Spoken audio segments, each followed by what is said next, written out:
အားလုံးပဲမင်္ဂလာပါကျွန်တော်ရဲ့ YouTube channel ကနေနေပြီးတော့အားလုံးကိုပြန်လည်ကြိုဆိုလိုက်ပါတယ်ကျွန်တော်ဒီဗီဒီယိုမှာပြောပြသွားခြင်းတဲ့အကြောင်းအရာကတော့တပ်ပါတီ application မလို့ပဲ phone screen recording လုပ်နည်းနဲ့တပ်ပါတီ application မလို့ပဲ Facebook Instagram Viber တို့ကိုဖုန်းတစ်လုံးထဲမှာနှစ်ခုဘယ်လိုမျိုးခွဲသုံးလို့ရမလဲဆိုတဲ့အကြောင်းကိုပြောပြသွားမှာဖြစ်ပါတယ်ကျွန်မဦးဆုံးအနေနဲ့ phone screen recording အကြောင်းကိုစပြီးတော့ပြောရအောင်ပါးလေးကိုဆွဲချလိုက်ပါမယ်ပြီးတော့နဲ့ဒါလေးကိုထပ်ပြီးတော့ဆွဲချလိုက်ပါမယ်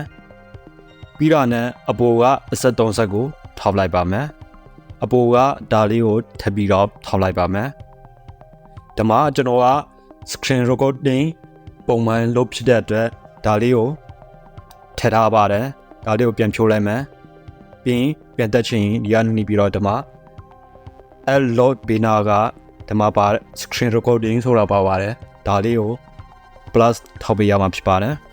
ပြီးတော့နဲ့နောက်ကိုပြန်သွားလိုက်ပါမယ်ဒီမှာ screen recording ကိုမြင်ရပါပြီဒါလေးကိုထောက်လိုက်ပါဒီထဲမှာပါတဲ့အနီရောင်လေးကိုထောက်လိုက်တာနဲ့စပြီးတော့ screen recording လုပ်ပေးတော့မှာဖြစ်ပါတယ် screen recording လုပ်တဲ့ခါကျရင်တခါနဲ့ကိုယ့်ရဲ့အတန်ကိုတွင်းမှလားဒါမှမဟုတ်ပိတ်ထားမှလားကိုယ့်ရဲ့ဖုန်းထဲကနေလာတဲ့အတန်ကိုပိတ်ထားမှလားဖွင့်မှလားပြီးတော့ screen recording လုပ်နေရင်ကမှကိုယ့်ရဲ့ရုပ်ပုံကိုပါတခါနဲ့ recording လုပ်သွားမှလားရွေးချယ်လို့ရပါတယ်အဲ့ဒါကိုလုပ်ဖို့အတွက် setting ထဲကိုဝင်လိုက်ပါမယ်အောက်ကိုဆွဲချလိုက်ပါမယ်ဒီမှာပါတဲ့ additional setting ကိုတွားလိုက်ပါမယ်ဒီမှာ screen recording ဆိုတာပါပါတယ်ဒါလေးကိုထောက်လိုက်ပါမယ်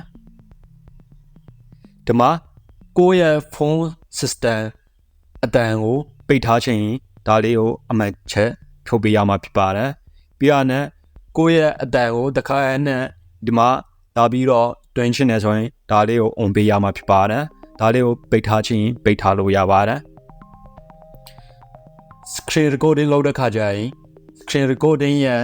resolution ကိုလည်းဒီမှာလာပြီးတော့ယူလို့ရပါတယ်ဒီကနေနေပြီးလာယူလို့ရပါတယ် high နဲ့ recording လုပ်မှာလား medium နဲ့လုပ်မှာလား low နဲ့လုပ်မှာလားကိုယ်စိတ်ကြိုက် custom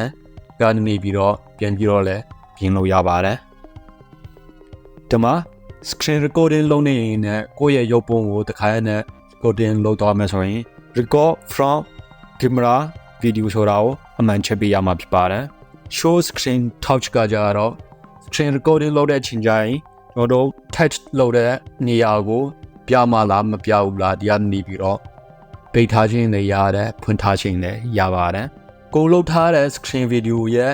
format ကိုလည်းဒီကနေပြီးတော့ပြောင်းလို့ရပါတယ်ဒီမှာတစ်ခုရှိပါတယ်ဒီကနေနေပြီးတော့ပြောင်းလို့ရပါတယ်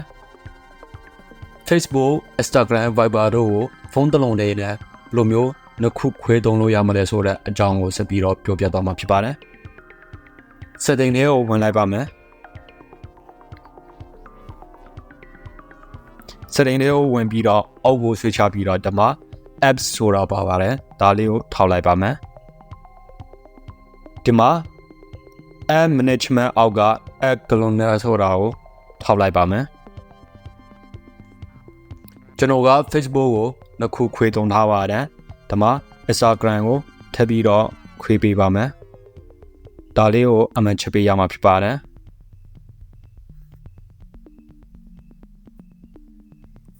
ဆိုတော့တွားကြည့်အောင်ဒီမှာ Instagram တစ်ခုဒီမှာ Instagram တစ်ခုဒါလေးကိုပြန်ပိတ်ချင်းနေဆိုရင်ခုနတည်းမှာ setting တွေကိုတွားမယ်ပြီးရင် add တွေကိုပြန်တွားမယ်ပြီးတော့ add calendar ကိုပြန်တွားလိုက်မယ်ပြီးတော့ကျွန်တော်တို့ Facebook နဲ့ Instagram ကိုနှစ်ခုစီခွဲသုံးထားတယ်ဒါကို Instagram ကိုတစ်ခုပြန်ပိတ်ချင်းနေဆိုရင် Instagram ကိုထောက်လိုက်မယ်ပြီးရတဲ့ကျွန်တော်တို့ခုနအမှန်ချစ်ထားတာကိုဒီကနေပြီးတော့လာပြီးတော့ delete လုပ်ပေးရမှာဖြစ်ပါတယ်ကျွန်တော်ရဲ့ဗီဒီယိုကိုအဆုံးထိကြည့်ပေးတဲ့အတွက်ကျေးဇူးတင်ပါတယ်ကျွန်တော်ရဲ့ YouTube channel ကိုလည်း like and subscribe လုပ်ပေးတော့ဖို့မမေ့ပါနဲ့ဟုတ်ဗျာ